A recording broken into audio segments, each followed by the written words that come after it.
నమస్తే. మనం ప్రజావాణి దగ్గర ఉన్నాం. ఇక్కడ ప్రభుత్వ అధికారులు కూడా మళ్ళీ ప్రజావాణికి రావాల్సినటువంటి పరిస్థితిలో ఉంది. వీళ్ళకు ట్రాన్స్ఫర్స్ కాక 7 సంవత్సరాలు అవుతుంది. వీళ్ళు ఏ డిపార్ట్మెంట్ కాదు, ఎక్సైజ్ డిపార్ట్మెంట్. వీళ్ళు అంటే ఎంత దారుణం అంటే ప్రభుత్వంలో అసలు ఏం జరుగుతుంది, వాళ్ళు ఇంటుర్రా ఇంటలేరా. ప్రజావాణికి కూడా ప్రభుత్వంలో ఉన్న డిపార్ట్మెంట్ వాళ్ళు రావాల్సిన పరిస్థితి వస్తుందంటే అసలు ఆ డిపార్ట్మెంట్కి సంబంధించిన వాళ్ళు ఏం చేస్తుర్రు, మంత్రులు పనిచేస్తుర్రా, అసలు సీఎం దృష్టికి ఇలాంటివి అసలు పోతలేవు. అసలు మంత్రులు అసలు పట్టించుకునేటువంటి పరిస్థితి అంటే ఒక్క వ్యవస్థ కాదు, ఇక్కడ ఉన్నటువంటి ప్రభుత్వంలో ప్రతి వ్యవస్థ లేనే తయారైంది. అయితే వీళ్ళతో మాత్రం ఎక్సైజ్ డిపార్ట్మెంట్ వాళ్ళతో చెప్పండి అన్న, 7 సంవత్సరాల నుంచి వాళ్ళు పట్టించుకోలే కావచ్చు గత ప్రభుత్వంలో, ఇక వాళ్ళ గురించి చెప్పాల్సిన అవసరం. ఈ ప్రభుత్వంలో కూడా అసలు మంత్రి స్థాయిలో దృష్టికి తీసుకునే ప్రయత్నం చేశారా? తెలంగాణ రాష్ట్ర ప్రొబిషన్ అండ్ ఎక్సైజ్ డిపార్ట్మెంట్ మాది. తెలంగాణ రాష్ట్ర హెడ్ కానిస్టేబుల్ అసోసియేషన్ అధ్యక్షుడు నేను. మా జనరల్ సెక్రటరీ, మా కార్యవర్గం ప్రతి జిల్లా నుంచి అన్ని కార్యవర్గాలు వచ్చినాయి. 33 జిల్లాల నుంచి వచ్చినాము. మాది ఏంటంటే గతం ప్రభుత్వం కూడా బదిలీలు చేయలేదు. మళ్ళీ ఈ ప్రభుత్వం వచ్చిన తర్వాత ఆఫీసర్స్ అయినాయి ట్రాన్స్ఫర్స్ కొంతమందివి, కానీ మావి కాలేవు. 2018లో అయినాయి ట్రాన్స్ఫర్స్. మళ్ళీ ఇంతవరకు ట్రాన్స్ఫర్ 7 years అయింది ట్రాన్స్ఫర్స్ అయ్యి. మేము చాలాసార్లు కమిషనర్ గారికి ఇచ్చినాము, ప్రిన్సిపల్ సెక్రటరీ గారికి ఇచ్చినాము, మంత్రి గారికి అయితే ఎగ్జాంపుల్ ప్రతి జిల్లా విజిట్ చేసినప్పుడల్లా రిప్రజెంటేషన్ అక్కడ ఉన్న అసోసియేషన్ వాళ్ళకి నేను చెప్పడం, వాళ్ళు ఇవ్వడం. అంటే కొత్త స్టేషన్ రీఓపెనింగ్ పోయినప్పుడు మంత్రి గారు పోయినప్పుడు కూడా మా సమస్య ప్రధానంగా ట్రాన్స్ఫర్స్ గురించే. చాలాసార్లు మెమోరాండం ఇచ్చినాం, అయినా కూడా ట్రాన్స్ఫర్ జరగలేదు. రీసెంట్గా కొత్తగా వచ్చిన కమిషనర్ గారు కూడా మేము హెచ్ఓడి గారు కూడా మేము వెళ్ళి కలిసి సార్ మాకు బదిలీ చేయండి సార్ కూడా మాకు సమాధానం ఇచ్చిండు. ఇమీడియట్లీ గైడ్లైన్స్ గవర్నమెంట్కి రాసిండు. కానీ మా ట్రాన్స్ఫర్ల విషయంలో గవర్నమెంట్ పర్మిషన్ తీసుకొని చేయాల్సిన అవసరం ఏముంది? కమిషనర్ గారే డైరెక్ట్ డిపిఓ గారికి ఆర్డర్ ఇచ్చేసి డిపిఓ గారి ఆధ్వర్యంలో మేము పనిచేస్తాం. ఆ డిపిఓ గారు అండే వల్లనే ట్రాన్స్ఫర్ అయ్యింది. గతం ఉమ్మడి రాష్ట్రం ఉన్నప్పుడు కూడా ఈఎస్ పరిధిలోనే మా ట్రాన్స్ఫర్ అవుతుండే. మళ్ళీ ఇప్పుడు గవర్నమెంట్కి రాసిరని తెలుస్తుంది. మళ్ళీ రిజ్వీ సార్ ప్రిన్సిపల్ సెక్రటరీ కలిస్తే కూడా డైరెక్ట్ ఫైనాన్స్కి పోయింది, ఫైనాన్స్లో ఉన్నదని చెప్తున్నారు. మాకు ఇంకోటి ఏంటంటే ఇప్పుడు స్కూల్స్ రీఓపెనింగ్ అవుతున్నాయి. స్కూల్ పిల్లల ఎడ్యుకేషన్ పీరియడ్ ఇది. ఈ టైంలో కాకపోతే, ఈ మంత్లో కాకపోతే మళ్ళీ ఎప్పుడైతే భయం పట్టుకుంది మాకు. 7 years నుంచి కాలేదు. గతంలో 18లో అయిన ట్రాన్స్ఫర్స్ ఇప్పటి వరకు కాలేదు. మేము ఇంకోటి ఏంటంటే ప్రధానంగా ఇప్పుడు దూల్పేట్ల మేము ఎంత కష్టపడితే మొత్తం గంజాయి నిర్మూలించినాం, రాత్రులు కష్టపడి. బట్ అట్లనే రూరల్ ఏరియా వరంగల్ తీసుకో, ఆదిలాబాద్ తీసుకో, ఖమ్మం భద్రాచలం అడవులల్లో గంజాయి స్మగ్లర్స్ తోటి కొట్లాడి మేము గంజాయి పట్టుకుంటే ఇంతకుముందు ఉన్న డైరెక్టర్ గారు కమలాసన్ రెడ్డి గారు మాకు క్యాష్ రివార్డ్స్ అవార్డ్స్ ఇచ్చిండు. అంటే గ్రౌండ్ లెవెల్లో కానిస్టేబుల్ అని పిల్లలు లాంటి వాడు అని చెప్పేసి అందరు ఆఫీసర్లు చెప్తున్నారు. కానీ సర్వీస్ మ్యాటర్లో మాకు మినిమం బదిలీలు ఇట్లా రకరకాల ప్రాబ్లమ్స్ ఉన్నా సరే అన్నీ పక్కన పెట్టి కూడా ఓన్లీ మేము ట్రాన్స్ఫర్ చేయండి అనే పెట్టుకున్నాం. ఎందుకంటే ఎగ్జాంపుల్గా Zaheerabad check post, Narayankhed, Tandur, Warangal border, అంత Krishna check post, Mahabub Nagar, Bhadrachalam check post, ఇట్లా బార్డర్ల మీద పనిచేస్తే చాలామంది ఉన్నారు. వాళ్ళకి హెచ్ఆర్ఏ తక్కువ ఉంటుంది. సగం సర్వీస్ 7 years 8 years అక్కడ వేసిన వాడికి హైదరాబాద్ చేసిన వాళ్ళు హెడ్ క్వార్టర్లు చేస్తున్నారు. కానీ అక్కడ లూప్ లైన్లో ఉన్నారు. అట్లా ప్రాబ్లమ్స్ ఉన్నాయి. కాబట్టి గత ఉమ్మడి రాష్ట్రం ఉన్నప్పుడు 3 yearsకో జీవో ఉండే మా హెడ్ కానిస్టేబుల్ 143 అని జీవో ఒకటి ఉండే. 3 years కాగానే బదిలీ అవుతుండే. ఈసారి ఎందుకు అవుతలేవు? గత ప్రభుత్వం అన్న చేయలేదు, కనీసం ఈ ప్రభుత్వం అని చేస్తుందని చెప్పేసి కూడా మేము రకరకాల మెమోరాండాలు ఇచ్చినాం. ఇచ్చిన తర్వాతనే కాదు మళ్ళీ ఈ మంత్ కూడా దాటిపోతే మా పరిస్థితి ఏంది అని చెప్పేసి మన రాష్ట్ర గవర్నమెంటే ప్రజావేదిక ఏర్పాటు చేసింది. 4 కోట్ల మంది ప్రజలకు ఇది వేదిక ఉన్నది. కాబట్టి మేము ఎక్కడ కూడా ఇండిస్ బయట ఎక్కడ మాట్లాడడానికి లేదు. వేదిక కూడా గవర్నమెంట్ ఏర్పాటు చేసింది. కాబట్టి వేదికలో వచ్చేసి మా మేడం గారికి, దివ్యా దేవరాజన్ మేడం గారికి ఇచ్చినాం మెమోరాండం. అలాగే చిన్నారెడ్డి వైస్ చైర్మన్ గారికి ఇచ్చినాం. ఇవి ప్రజావేదికలో ఇచ్చిన తర్వాత ఇప్పుడు కూడా మీడియా పాయింట్ దగ్గరకు వచ్చేసి మా అభ్యర్థన ఏంటంటే మేము హెచ్ఓడి గారికి కానీ ప్రిన్సిపల్ సార్ అందరికీ మెమోరాండం ఇచ్చేసిన తర్వాతనే ఫైనల్గా ఇక్కడ రావడం జరిగింది. ఈ మంత్ కూడా ఏం చెప్తా ఉన్నారు లోపలికి పోతే కనీసం వినే ప్రయత్నం అన్నా చేసిరా? అయితే మేడం గారు చెప్పింది మీకు కంపల్సరీ ట్రాన్స్ఫర్ కాకపోవడం అనేది విచిత్రము. ట్రాన్స్ఫర్ కంపల్సరీ కావాలి. నా దృష్టికి వచ్చింది కాబట్టి ఇమీడియట్లీ మీ ప్రిన్సిపల్ సెక్రటరీ కానీ గవర్నమెంట్ మంత్రి గారితో మాట్లాడి 100% మీకు న్యాయం చేస్తాను మేడం చెప్పింది. వైస్ చైర్మన్ చిన్నారెడ్డి సార్ కూడా చెప్పారు. కాబట్టి మాకు ఒక హోప్ వచ్చింది. టైం ఇచ్చిరా ఏమన్నా? కనీసం టైం ఏంటంటే ఇమీడియట్లీ చేసేది కాదు అది. రీసెంట్గా కూడా ఒక మన ముఖ్యమంత్రి గారు ఎంప్లాయీస్ అసోసియేషన్ ద్వారా కూడా మీటింగ్ చర్చలు జరిపింది కదా. దానిలో కూడా ఈ 6th ఏమో బ్యాన్ లిఫ్ట్ చేస్తామంటారు, ట్రాన్స్ఫర్ బ్యాన్ లిఫ్ట్ చేస్తామంటారు. అందులో చేయొచ్చు బహుశా అని కూడా అదొక వార్త ఉన్నది. కాకపోతే అంటే గతంలో బ్యాన్ లిఫ్ట్ చేసినప్పుడు కూడా మాకు డిపార్ట్మెంట్లో మా బదిలీలు జరగలేవు, కానిస్టేబుల్ హెడ్ కానిస్టేబుల్ బదిలీలు జరగలేవు. కాబట్టి మాకు ఇప్పుడు కూడా బ్యాన్ లిఫ్ట్ చేసినా కూడా మా బదిలీ అయితే లేవని మాకు అనుమానం వచ్చింది. అందుకే మేము ఏంటంటే ప్రతి జిల్లా 33 జిల్లాల నుంచి కార్యవర్గాలందరూ పిలిపించేసి ఇక్కడ వేదిక దగ్గరికి వచ్చేసి మేడం కానీ సార్ చిన్నారెడ్డి సార్ కలిసేసి మా బాధలని చెప్పుకున్నాం. ఇంతకుముందే మీరే చెప్పారు, ఇప్పుడు స్కూల్స్ ట్రాన్స్ఫర్స్ ఉంటాయి చేసుకుంటే ఈజీగా స్కూల్స్ చేంజ్ చేయడానికి ఈజీగా ఉంటుంది పిల్లలకు.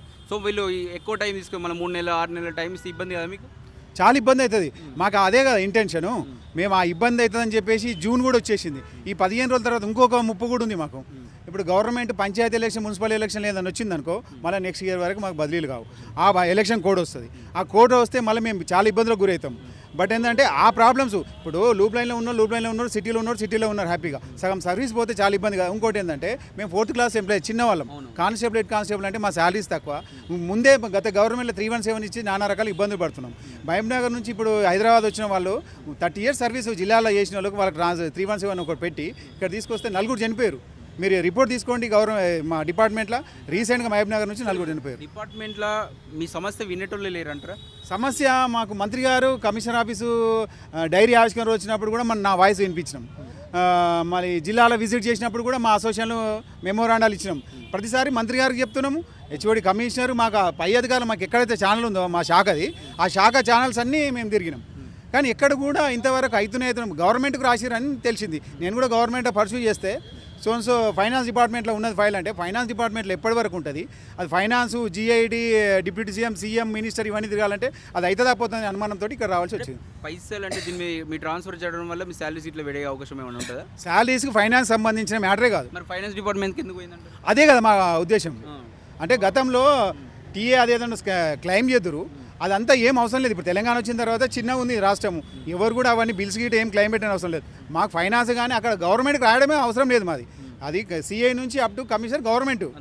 మాకు చిన్న కానిస్టేబుల్ హెడ్ కానిస్టేబుల్ అనేది HOD పరిధిలో HOD గారు ESలకు DC ESలకు ఆర్డర్ ఇచ్చేస్తే 1 day అయిపోయాయి ట్రాన్స్ఫర్స్ మావి. బట్ సంబంధం లేదు అసలు గవర్నమెంట్కి మాకు సంబంధమే లేదు. ఎందుకంటే గవర్నమెంట్లో వేయాల్సిన CI క్యాడర్ అబోవ్ నుంచి వాళ్ళు కమిషనర్ ఏం చేస్తారంటే డైరెక్ట్ మినిస్టర్ ప్రిన్సిపల్స్ అక్కడ కూర్చొని గవర్నమెంట్ CS గారు పర్మిషన్ తీసుకుని అవి చేస్తారు. మాకు అవసరం లేదు. గతంలో మేము ఉమ్మడి రాష్ట్రం ఉన్నప్పుడు 30 ఏళ్ళ సర్వీస్ మాది. ఎప్పుడు చూసినా కూడా కమిషనర్ ఒక ఆర్డర్ సర్కులర్ ఇస్తుండే. ఆ సర్కులర్ ప్రకారం DPO గారు కూర్చొని ఇమీడియట్లీ ఒక 1 day మాకు బదిలీలు అయిపోతుండే. కాబట్టి మేము ఏమంటున్నామంటే 7 years నుంచి ట్రాన్స్ఫర్స్ లేవు. బట్ ఇంకోటి దీనిలో ప్రమాదం ఏమున్నదంటే గంజాయి భద్రాచలంలో ఉన్న అడవులలో మనం గంజాయి పట్టుకోనికపోతే ఒకటే క్యాండిడేట్ ఐడెంటిఫై అవుతున్నాడు. 7 years నుంచి ఉంటే ఎగ్జాంపుల్గా వరంగల్ సదానందమని హెడ్ కానిస్టేబుల్ ఉండే ఇద్దరు స్మగ్లర్స్ ఎంబడి పడితే కింద పడిపోయి ప్రాణాపాయస్థితిలో కోమాలకు వెళ్ళిపోయాడు. ఇమీడియట్లీ అప్పుడున్న కమలాసన్ రెడ్డి సార్ ఫోన్ చేస్తే యశోద సికింద్రాబాద్ తీసుకొచ్చారు. మేము అసోసియేషన్ ద్వారా పోయి ట్రీట్మెంట్ ఇప్పిస్తే కోమాలు ఉన్న వ్యక్తి ఆ భగవంతుని దయ వల్ల బతికి బయటపడ్డాడు. అట్లా రకరకాలుగా అదొకటే కాదు, చాలా రకాలుగా. మళ్ళీ ఇక్కడ ఉన్న మెయిన్ ఏదైతే పాయింట్ దూల్పేట ఉందో, దూల్పేట ఉన్న గంజాయి ఉన్న అంత పెద్ద దూల్పేటలో కూడా మా కానిస్టేబుల్స్ సర్వైండింగ్ ఉన్న రంగారెడ్డి జిల్లా నుంచి ఉన్న కానీ 4 గంటలకు రేటు డైలీ పెట్టేసి మమ్మల్ని నానా రకాలుగా పని తీసుకుంటారు. పని చేయడానికి సిద్ధంగా ఉన్నాం మేము. పని 24 గంటలు పని చేయడానికనే మేము యూనిఫామ్ సర్వీస్లో ఇంట్లో వచ్చినాం ఎక్సైజ్ డిపార్ట్మెంట్లో. కాబట్టి మేము పని చేయడానికి సిద్ధంగా. కానీ మా హక్కులు కూడా మినిమం ట్రాన్స్ఫర్స్ అనేది మినిమం. అది మేము ఏదో పెద్ద బడ్జెట్ సంబంధించి ఏం అడుగుతలేం. మా 30 ఏళ్ళు అయినా కూడా ఒక ప్రమోషన్ రాలేదు. ఆ ప్రమోషన్ మినిమం ఏంటంటే 20 ఏళ్ళ తర్వాత కంపల్సరీ ప్రమోషన్ ఇవ్వాలి. SI స్కేల్ దాటినా కూడా ఒక చిన్న ప్రమోషన్ ఇవ్వలేదు. ఆ ఫైల్ కూడా గవర్నమెంట్లో పెండింగ్ ఉంది. కానీ అది కూడా ఇప్పుడు అడుగుతలేం. మాకు ముఖ్యంగా ఏంటంటే స్కూల్ పిల్లలు రీఅడ్మిషన్ అవుతుంది కాబట్టి కంపల్సరీ ట్రాన్స్ఫర్ కావాలని అడుగుతున్నాం. డిపార్ట్మెంట్లో 7 ఏళ్ళ కానీ చూస్తున్నాము. హెడ్ ఆఫీస్లో మా హెడ్ ఆఫీస్లో కలవాల్సిన అధికారులందరినీ కలిసినాము, ప్రిన్సిపల్ సెక్రటరీ గారు కలిసినాం, మినిస్టర్ కలిసినాం. అందరూ చేస్తాము అవుతూనే ఉంటారు. కానీ గత లాస్ట్ 2 MLC ఎలక్షన్ నుంచి అదే చెప్తున్నారు. ఈ కోడ్ అయిపోవని చేస్తాం, ఆ కోడ్ అయిపోవని చేస్తామని చెప్తున్నారు. జూన్ వచ్చేసింది, ఇంకా 15 రోజులు పంచాయతీ ఎలక్షన్ కోడ్ వస్తుంది. దాదాపు GHMC ఎలక్షన్ అంటారు. మళ్ళీ మా వైన్ షాప్ న్యూ టెండర్లు ఉంటాయి. ఈ ఇయర్ కాదు అంటే ఇంక 8 సంవత్సరాలు ఒక దగ్గర పోస్టింగ్ చేసే అవకాశం లేదు. కాబట్టి మాకు మానసికంగా దెబ్బతింటున్నాం. కాబట్టి మమ్మల్ని చేయమని అడుగుతున్నాం. ఎవరు చూసినా కూడా డిపార్ట్మెంట్లో హెడ్ కానిస్టేబుల్ అంటే మూల స్తంభాలు, పిల్లర్స్ అంటారు. మూల స్తంభాలు, పిల్లర్స్ కదలకుండా అట్లే ఉంటాయి. కాబట్టి మమ్మల్ని కూడా అట్లా ఉండమంటారు లేదో మాకు అర్థమవుతలేదు. మేమేమో ఫైనాన్స్కి సంబంధించి అడగట్లేదు. కాబట్టి మేము అడిగే న్యాయబద్ధమైన కోరికే. కాబట్టి వీరైనా తొందరగా బదిలీ చేసి హెడ్ కానిస్టేబుల్ న్యాయం చేయాలని మేమందరం వచ్చి ఇక్కడ రిక్వెస్ట్ చేయడం జరిగింది. రైట్, చూస్తూ ఉంటే ఇక్కడ అన్న ఒక కీలక పాయింట్ చెప్పిండు. ఎక్సైజ్ డిపార్ట్మెంట్లో వాళ్ళు రైడ్లు చేస్తూ ఉంటారు, గంజాయి పట్టుకుంటారు, లేకపోతే ఇంకేదైనా పట్టుకుంటూ ఉంటారు. అలాంటి టైంలో ఏదైతే స్మగ్లర్స్ ఉంటారో వాళ్ళ కంట వీళ్ళు ఎప్పటికీ పడుతూ ఉంటారు. మరి వీళ్ళ ట్రాన్స్ఫర్ జరిగిరనుకో వీళ్ళకి ఘర్షణ తగ్గే అవకాశం ఉంటుంది కదా. ఇలాంటి ఇంతకుముందు ఒక ఉదాహరణ చూసాము. వీళ్ళకు ఒక స్మగ్లరు ఎంటబడి మరీ కొట్టే ప్రయత్నమో చంపే ప్రయత్నమో చేసిండు. సో అలాంటివి జరగొద్దంటే ట్రాన్స్ఫర్స్ జరగాలి కదా. ఇంకా 5 సంవత్సరాలు కాదు, ఇంకా తొందరనే జరగాలి వీళ్ళకు. ఎందుకంటే ఆ డిపార్ట్మెంట్లో 3 ఇయర్స్కి ఒకసారి 3 ఇయర్స్కి ఒకసారి జరగాలి. ఎందుకంటే ఇంపార్టెంట్. అక్కడ స్మగ్లర్స్ ఉంటారు, డేంజర్ వాళ్ళు ఉంటారు, గంజాయి సేవించో మత్తు సేవించో ఏదో సేవించి ఉంటారు. వీళ్ళు అదే డిపార్ట్మెంట్లో అక్కడే ఉంచితే వాళ్ళకి థ్రెట్ ఏర్పడి వీళ్ళపైన దాడులు చేసే అవకాశం ఉండదా? ఇది అర్థం చేసుకోవాలి ప్రభుత్వం. ఏం చేస్తావు, ఇక్కడ ఉన్నటువంటి సైకాలజీ మైండ్ వాళ్ళు ఉంటారు కదా అందరు, వాళ్ళతో అవసరమైతే కౌన్సిలింగ్ తీసుకోండి. మీ అధికారులు మరి ఎంత నిర్లక్ష్యంగా, వీళ్ళ కానిస్టేబుల్ కిందుండి పనిచేసేవాళ్ళు కదా, కింద ఉన్నటువంటి ప్రతి ఒక్కరు అటు వస్తుంటే వాడిని పట్టుకోమని వీళ్ళనే పంపిస్తారు కదా. వీళ్ళు సంతోషంగా లేకపోతే వీళ్ళు జాబ్లు ఎట్లా చేస్తారు? వీళ్ళు సంతోషంగా ఉండాలి కదా. వాళ్ళకి అనుకున్న ప్లేస్లో సంతోషంగా పనిచేయాలంటే వీళ్ళకి అనుకూలమైనటువంటి బెనిఫిట్స్ కావచ్చు, లేకపోతే ప్రమోషన్స్ పక్క పెట్టండి, ట్రాన్స్ఫర్ చేయండి అని చెప్పేసి అడుగుతూ ఉన్నారు. దీంతో పైసలతో ఏం సంబంధం లేదు కదా. ముఖ్యమంత్రి గారు అర్థం చేసుకోవాలి, దీంతో పైసలతో ఏం సంబంధం ఉంది, చిన్న ఒక సంతకంతో అయిపోతుంది. ఇప్పటికైనా ప్రభుత్వం ఆలోచించాలి. ఈ పైసలు లేని పైసలు చేయడానికి ఇబ్బంది ఏంది మీకు? పైసలు లేని పని చేయడానికి ప్రభుత్వం ఆలోచించాలి. మంత్రులు ఏం పని చేస్తారో అర్థమవుతలేదు. వాళ్ళ దగ్గరికి వచ్చినా కూడా ఫైల్ మరి ఏమైనా కమిషన్లు ఆశిస్తారు, ఏమైనా ఇస్తారా మీ కమిషన్లు? అట్లా ఏమైనా ఆశిస్తారా? వాళ్ళు మాట్లాడుతారు కదా ఈ మధ్యలో. మాది చిన్న స్థాయి ఉద్యోగస్తులం మేము. రిటైర్మెంట్ అయితే కూడా ఆ బెనిఫిట్స్ కూడా టైంకి వస్తలేవు. సరే ఏదేమైనా సరే ఏంటంటే లూప్ లైన్లో ఉన్న వాళ్ళు కనీసం హెచ్ఆర్ఏ లేకుండా వాడు రిటైర్మెంట్ అయితే ఎంత ప్రాబ్లం. వాడు రిటైర్మెంట్ అనే వ్యక్తి హైదరాబాద్కి వస్తే హెచ్ఆర్ఏనే కలిసి వస్తుంది అతనికి. కనీసం అదే గవర్నమెంట్ ఇవ్వాల్సిందే. అది మేము కొత్తగా ఏమో ఒక 1 రూపీ కూడా అడుగుతలేము ఎక్స్ట్రా. కాబట్టి మేము అడగాల్సింది అదొకటి. ఇంకొకటి ఏంటంటే తెలంగాణ రాష్ట్రానికి మొత్తం ఫైనాన్షియల్గా ఎక్సైజ్ డిపార్ట్మెంట్, కమర్షియల్ ట్యాక్సే ఉన్నది. మా డిపార్ట్మెంట్లో మాకు కూడా న్యాయం జరుగుతలేదు అనేది సమాజానికి తెలియదు. కాబట్టి మాకు మినిమం ఏంటంటే ట్రాన్స్ఫర్స్, ఒక చిన్న ప్రమోషన్ తప్ప వేరేది ఏం లేదు. ఇంకోటి ఎక్సైజ్ యాక్ట్ ఉన్న పర్సన్ కూడా ఒక చిన్న ప్రమోషన్లు లేవు పై ఆఫీసర్లకు తప్ప. టోటల్గా మా కింది స్థాయికి ఒక ప్రమోషన్లు లేవు. 30 సంవత్సరాలు ఒకే డిపార్ట్మెంట్ పనిచేస్తే సింగిల్ ప్రమోషన్ కూడా రాలేదు. ఇంత దారుణమైన వ్యవస్థలు మేము ఉన్నాం. ఏదేమైనా అన్ని రిప్రజెంటేషన్ల నుంచి ఇంత ఎత్తున ఫైల్ తయారైంది కాబట్టి, కానీ మాకు బాధలు తీరలేవు. కంపల్సరీ ఏమంటే కనీసం ఈ మీడియా ద్వారా, ఈ ప్రజావేదిక, మన గవర్నమెంట్ ఏర్పాటు చేసిన వేదిక ద్వారా మాకు వాయిస్ ఉంది కాబట్టి మేము మాట్లాడుతున్నాం. హెచ్ఓడి గారిని కూడా కలిసి ఏమంటే నేను గవర్నమెంట్ గైడ్లైన్స్ రాసి పంపించిన, అక్కడ అయిపోతుంది, కొద్దిగా వెయిట్ చేయండి అన్నాడు. కానీ కాకపోతే అంటే అక్కడ మాకు గవర్నమెంట్లో అవసరం ఏముంది, మాకు చిన్న స్థాయికి కమిషనర్ గారే ఒక ఆర్డర్ ఇచ్చేసేసి మినిస్టర్ గారి ద్వారా ఇమీడియట్లీ డిపిఓలకు ఇచ్చేస్తే ఇమీడియట్లీ ట్రాన్స్ఫర్స్ అయిపోతాయి. ఆ ఉద్దేశంతో మేము ఇక్కడికి రావాల్సి వచ్చింది. కానీ దయచేసి ఏంటంటే మా హెచ్ఓడి కానీ, ప్రిన్సిపల్ సెక్రటరీ, మంత్రి గారికి అందరూ కూడా మీడియా ద్వారా ఒకటేసారి సమాచారం సార్ దయచేసి ట్రాన్స్ఫర్ చేసి మాకు చిన్న ఒక ఇంక్రిమెంట్ తోటి ఒక చిన్న అప్గ్రేడేషన్ ఫైల్ ఉంది, ఈ 2 చేస్తే మా కింది స్థాయి సమస్యలు అనేది తీరుతాయి. ప్రభుత్వం ఇక్కడైనా వాళ్ళతో కొంచెం మంచిగా వర్క్ చేయించుకోవాలంటే వాళ్ళ బెనిఫిట్స్, వాళ్ళకి అనుకున్నది ఏ సమస్యలు తెలుసుకోవడానికి ఒక వ్యవస్థ ఉండాలి కదా డిపార్ట్మెంట్లో. మరి ఉన్నా కూడా వాళ్ళు ఎందుకు పనిచేస్తలేరు? ఇక్కడైనా మంత్రి స్థాయిలో ఉండి, లేకపోతే కింది స్థాయిలో ఉన్నట్టు సెక్రటరీ వాళ్ళైనా అర్థం చేసుకొని వీళ్ళ చిన్న ఫైలు ఒక సంతకం చేసి ఇచ్చేస్తే అయిపోతుంది. ఆలోచించాల్సిన అవసరం ఉంది. ఇలాంటి చిన్న ఇష్యూస్ కూడా ప్రభుత్వం టేకప్ చేయకపోతే చాలా ఇబ్బందికరం అవుతుంది. మీకు ప్రభుత్వం నుంచి, ప్రభుత్వ ఉద్యోగుల నుంచి ఇప్పటికే విపరీతమైనటువంటి ఒత్తిడి ఉంది.